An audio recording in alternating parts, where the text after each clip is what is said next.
2157 में मानवता ने शिक्षा के महान सिद्धांत को विकसित किया है और युद्धों, भूखमरी और आतंकवाद से मुक्ति पाई है। पृथ्वी की प्रकृति ठीक हो गई है, चिकित्सा इतनी उन्नत हो गई है कि लोगों को किसी भी बीमारी से बचाया जा सकता है और अंतरिक्ष यात्रा एक आदर्श बन गई है। हुए अपने अंतरिक्ष यान में ब्रह्मांड की यात्रा कर रहा है, अपने परिवार के फोन कॉल से बचते। अचानक एक क्षुद्रग्रह जहाज से टकराता है और उसे गंभीर रूप से क्षतिग्रस्त कर देता है, जिसके कारण मैक्स आपातकालीन लैंडिंग की योजना बनाता है। दुर्भाग्य से निकटतम ग्रह पर दुर्घटनाओं के कारण जहाज को चलाना असंभव हो गया है। मैक्स विस्फोट होने से पहले बाहर निकलने में कामयाब हो जाता है, जिसका अर्थ है कि वो अब इस अजीब भूमि पर फंस गया है। वो क्षेत्र की खोज शुरू करता है और एक अलाव के संकेत देखता है। फिर पास में छिपे एक प्राणी को देखता है। मैक्स उससे संवाद करने की कोशिश करता है, लेकिन प्राणी भाग जाता है जब अचानक जेफ नाम का एक सैनिक उन्हें ढूंढ लेता है और मैक्स पर अपनी बंदूक तान देता है। कुछ ऐसा कहता है जिसे वो समझ नहीं पाता। मैक्स अपनी बेल्ट से एक छोटा सा ट्रांसलेशन डिवाइस निकालता है और उसे अपने कान में लगाता है, जिससे सिपाही बेल्ट पर गोली चला देता है, जिससे मैक्स अपना आपा खो देता है और फिर उसे गिरफ्तार करके नजदीकी कस्बे में ले जाता है।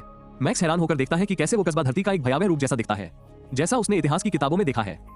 उसे एक प्रयोगशाला में भेजा जाता है जहां कुछ वैज्ञानिक उसके विचारों को समझने के लिए उसके सिर पर एक हेलमेट पहनाते हैं और उसे पूछताछ करते हैं। हालांकि वे अब भी यह नहीं मानते कि वो कोई एलियन है और ये तय होता है कि उसे राजधानी के एक मानसिक अस्पताल में स्थानांतरित किया जाएगा, जहां एक सिपाही उसका अनुरक्षक होगा। उसी समय इलाके का हर व्यक्ति उत्साह से देश का गान गाने लगता है और सरकार के प्रति वफादारी का वादा करता है। हालांकि जेफ को दौरा पड़ने से बेहोशी छा जाती है और अधिकारी उसे ले जाते हैं। शहर जाते समय मैक्स शहर की भयावह स्थिति और हर 2 मील पर कुछ विशाल मीनारे देखता है। गाय बताता है कि ये दुश्मनों से सुरक्षा के लिए है। उसी समय एक विस्फोट होता है, टावर के आधार को नष्ट कर उसे सड़क पर गिरा देता है, जिससे मलबे में कुछ लोग मारे जाते हैं, जबकि वे भागने की कोशिश करते हैं और ज्यादातर ट्रकों को नष्ट कर देते हैं। जब एक विशाल धातु की सड़क मैक्स के ट्रक में घुस जाती है तो एक आदमी मलबे में फंस जाता है, लेकिन मैक्स तुरंत दौड़कर उसे बाहर निकाल लेता है, इससे पहले कि आग की लपटें उन तक पहुंच पाती। फिर मैक्स को पता चलता है कि विद्रोही सरकार गिराने की कोशिश कर रहे हैं, इसलिए उन्हें टावरों की जरूरत है। अब उनके पास पैदल यात्रा जारी रखने के अलावा कोई विकल्प नहीं है। जैसे ही वे राजधानी पहुंचते हैं, विशेष अनुसंधान विभाग के प्रमुख स्ट्राइडर को इस बारे में पता चलता है और वे अपने कर्मचारी फंड से मैक्स को अपने कार्यालय लाने के लिए कहते हैं। इस बीच मैक्स को एक खतरनाक सुविधा में रखा जा रहा है, जहां उसे पानी की टंकी में रखा जाता है ताकि वो उसके दिमाग में झांकता रहे। हालांकि फन प्रयोगों में बाधा डालता है, जो वैज्ञानिक की इच्छा के विरुद्ध स्ट्राइडर के बैच का इस्तेमाल करके मैक्स को ले जाता है।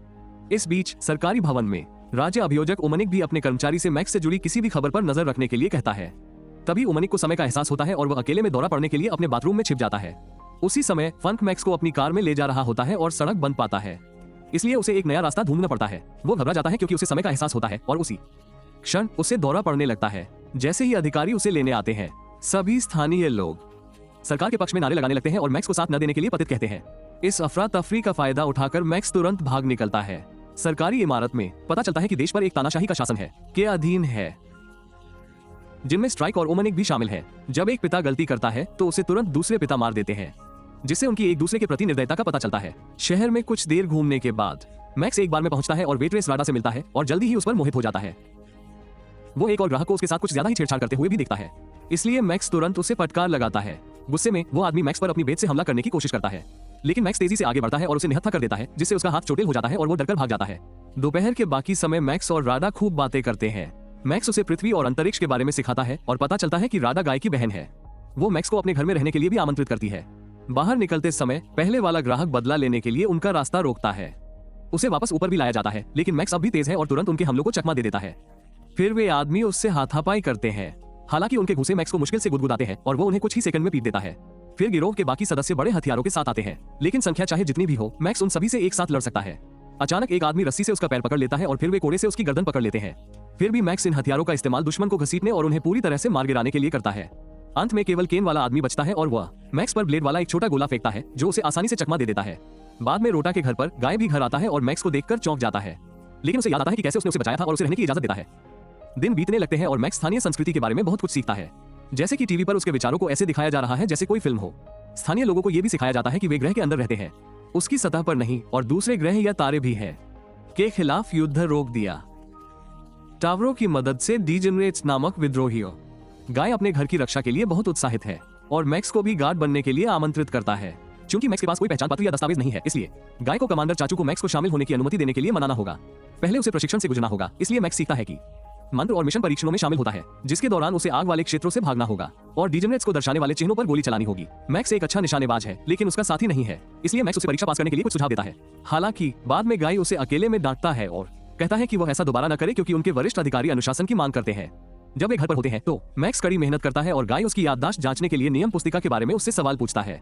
कभी कभी वे आपस में झगड़ते भी हैं। अपने खाली समय में मैक्स रोटा के साथ घूमता है और अंततः वे एक दूसरे को चूम लेते हैं। जब मैक्स को आखिरकार सेना में भर्ती कर लिया जाता है तो वो विद्रोहियों के इलाके में अपने पहले हमले में शामिल होता है। सैनिक बेहद क्रूरता से इमारतों में घुस जाते हैं, रास्ते में बम फेंकते हैं और लोगों को लात घूंसे मारते हैं। मैक्स ये जानकर हैरान रह जाता है कि तथाकथित विद्रोही बस डरे हुए आम इंसान है और तुरंत अपनी बंदूक गिरा देता है। बाकी सभी उन्हें गिरफ्तार कर लेते हैं। एक विद्रोही छिपकर बाहर आता है और उन पर गोलियां चलाता है, लेकिन वो जल्दी ही गिर जाता है और चाचू उसे मजे के लिए लात मारने लगता है। बाद में मैक्स देखता है कि कैसे दर्जनों आम इंसानों को बेरहमी से गिरफ्तार करके ट्रकों में ठूसा जा रहा है। चाचू उससे पूछता है कि उसने अपनी बंदूक क्यों गिरा दी और मैक्स समझाता है, बल्कि जंगली जानवरों को देखेगा, सिर्फ गरीब नागरिकों को नहीं। चाचू विद्रोहियों का अपमान करना शुरू कर देता है और उन्हें कचरा कहता है, लेकिन ये स्वीकार करता है कि उन्हें भी बाकी सभी की तरह दर्द महसूस होता है। हालांकि मैक्स बताता है कि उसे बिल्कुल भी दर्द महसूस नहीं होता। बाद में फादर विद्रोहियों का न्याय करते हैं और उन पर बहुत गर्म और चमकदार रोशनी डालते हैं। कुछ कैदी विद्रोहियों की किसी भी गतिविधि से इनकार करते हैं, जबकि अन्य फादर का अपमान करते हैं क्योंकि वे उन सभी लोगों की ओर इशारा करते हैं जिन्हें उन्होंने मार डाला है। उनके रवैये के आधार पर कुछ कैदियों को दैनिक कार्य करने के लिए भेज दिया जाता है और अन्य को मार दिया जाता है। एक विद्रोही उन्हें वह यांत्रिक हाथ दिखाता है जो उसे गार्ड के कट जाने के बाद प्राप्त करना था, और फादर उसे एक ऐसे सूट के अंदर डालकर दंडित करते हैं जो उसकी त्वचा को जलाने वाली गैस से भरा होता है। मैक्स को अपनी घृणा छिपाते हुए ये सब देखना पड़ता है। बाद में वो गाय को ये बताने की कोशिश करता है कि यह सब कितना गलत है, लेकिन गाय वापस बहस करता है और अपनी सरकार के तरीकों का बचाव करता है। मैक्स के इतने सार्वजनिक होने के कारण फन को अंततः उसका पता चल जाता है। बाद में शाम को गाय और मैक्स को चाचू के कार्यालय में बुलाया जाता है, इसलिए जब तक फन उनके स्थान पर पहुंचता है वे पहले ही जा चुके होते हैं। पहले जो हुआ उसके बाद चाचू मैक्स से अपनी वफादारी साबित करवाना चाहता है, इसलिए वो उसे जंगल में ले जाता है और उसे 2 विद्रोहियों को मौत की सजा सुनाने के लिए कहता है। मैक्स विद्रोहियों को ये दिखावा करते हुए ले जाता है कि वो उन्हें गोली मार देगा, लेकिन वो उन्हें जाने देता है। फिर वो चाचू से भिड़ जाता है और घोषणा करता है कि वो नौकरी छोड़ रहा है। गुस्से में चाचू मैक्स पर गोलियां चलाता है और लोगों से दया की भीख मांगता है। इसके बाद चाचू मैक्स के शव को जंगल में छोड़कर लड़के को वापस राजधानी ले जाता है।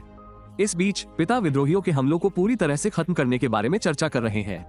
हालांकि ओमनिक बताता है कि यह उनके सभी रक्षकों को एक विशाल सेना में इकट्ठा करने का एक अच्छा मौका होगा, जिसका अर्थ है कि वो और युद्ध चाहता है। बाकी लोग पूर्ण आक्रमण के विचार को पसंद करते हैं, लेकिन उन्हें जनता को फिर से युद्ध शुरू करने के विचार को स्वीकार कराने का कोई तरीका ढूंढना होगा, शायद नकली हत्या के प्रयास की योजना बनाकर। शाम को जंगल में विद्रोही मैक्स को ढूंढते हैं और ये देखकर चौंक जाते हैं कि वो अभी भी जीवित है, क्योंकि उसका शरीर बहुत जल्दी ठीक हो जाता है। मैक्स पृथ्वी की स्वास्थ्य तकनीक के बारे में बताता है और बताता है कि उसके लोग घातक घाव का मतलब नहीं जानते, उसे केवल सिर पर सीधे गोली मारकर ही रोका जा सकता है। बदले में विद्रोही समझाते हैं कि पिता तानाशाह हैं जिन्होंने बलपूर्वक सत्ता हासिल की है और टावर रक्षा के लिए नहीं है। वे दरअसल लोगों का दिमाग बदलने के लिए तरंगे भेजते हैं, इसीलिए वे दिन में 2 बार एक ही समय पर देशभक्ति के उन्माद से गुजरते हैं। कुछ लोग इन तरंगों से प्रतिरक्षित होते हैं और उन्हें दौरे पड़ते हैं, लेकिन सरकार के प्रचार ने उन्हें पतित घोषित कर दिया है ताकि वे उनका शिकार कर सकें। उस समय टावर अपनी तरंगे भेजते हैं, इसलिए विद्रोही दौरे के दौरान घुटन से बचने के लिए अपने मुंह में एक छड़ी डाल लेते हैं। शहर में ओमनिक अकेले में भी यही करता है। अपने पृथ्वीवासी शरीर की बदौलत मैक्स को बिल्कुल भी दर्द नहीं होता, इसलिए वो विद्रोहियों की मदद करता है। बाद में मैक्स और विद्रोही टावर के इलाके में घुसने के लिए एक बार काट देते हैं। तभी विद्रोही सैनिकों पर गोलियां चलाते हैं और अलार्म बज उठता है।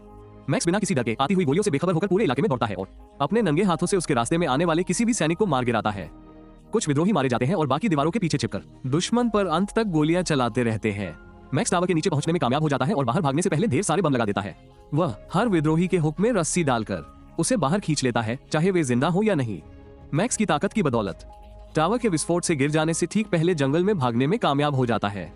बदकिस्मती से एक और विद्रोही अपनी चोटों से मर जाता है, जिससे मैक्स और एक आदमी ही बच पाते हैं। कुछ देर बाद मैक्स चुपके से शहर में वापस आ जाता है और राडा से मिलता है।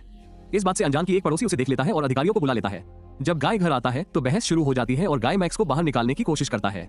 उसी समय अधिकारी आ जाते हैं, इसलिए मैक्स भाई बहनों को खतरे से बचाने के लिए तुरंत बाहर भागता है और बाहर इंतजार कर रहे सैनिकों की पिटाई शुरू कर देता है।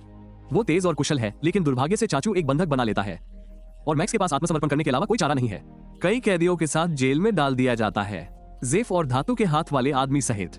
इस बीच स्ट्राइक ओमनिक से मिलने जाता है, जो उसे जानबूझकर सूक्ष्म यातना देने के लिए एक ऐसी संकरी कुर्सी पर बैठा देता है जिससे मेहमान असहज हो जाते हैं। चूंकि ओमनिक पुनर्शिक्षा कार्यक्रम का प्रभारी है, स्ट्राइक चाहता है कि वो मैक्स को रिहा कर दे ताकि वो उसका अध्ययन कर सके और वे एक समझौते पर चर्चा करें।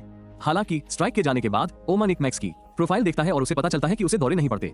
खुद के लिए उस शक्ति की चाहत में ओमनिक अपने कर्मचारी को मैक्स का अपहरण करने और ऐसा दिखाने का आदेश देता है जैसे वो रहस्यमय तरीके से गायब हो गया हो। साथ ही स्ट्राइक को यह संदेश भी भेजने का आदेश देता है कि मैक्स दुर्भाग्य से युद्ध में मारा गया। सुबह कैदियों को जंगल में सफाई के लिए भेजा जाता है, जिसका अर्थ है कि उन्हें युद्ध में छोड़े गए सभी हथियार इकट्ठा करने होंगे। के समूह को अचानक रक्षा रोबोटों का एक समूह दिखाई देता है और रोबोट बिना रुके गोल गोल मैक्स।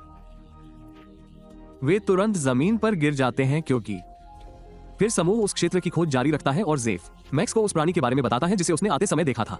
वो कहता है कि वे खतरनाक उत्परिवर्तित मानव है और उन्हें मार दिया जाना चाहिए, अन्यथा वे पहले मारे जाएंगे।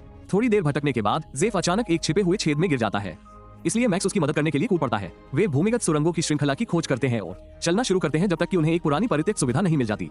में चुपके से घूमते हुए जानवर को देखने के बाद उनमें कुछ पुराने उपकरण ढूंढते हैं जब वे कुछ लेंसों को देखने में विचलित होते हैं। छाया रेगिस्तान दिखाते हैं। वे बिजली चालू बाहर भागने का मौका का उपयोग करता है।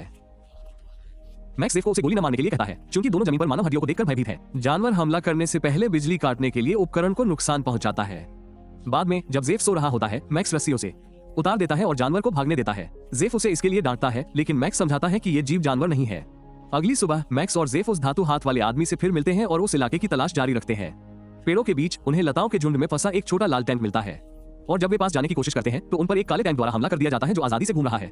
समूह पेड़ों के पीछे छिपने के लिए भागता है और गोलीबारी शुरू करने की कोशिश करता है, लेकिन उनकी गोलियां टैंकों को कुछ नहीं पहुंचाती। शुक्र है, मैक्स को एक तरकीब सूझती है। वो लाल टैंक पर गोली चलाता है ताकि वो प्रतिक्रिया करे और जब वो जवाबी गोली चलाने की कोशिश करता है तो वो काले टैंक को गिरा देता है।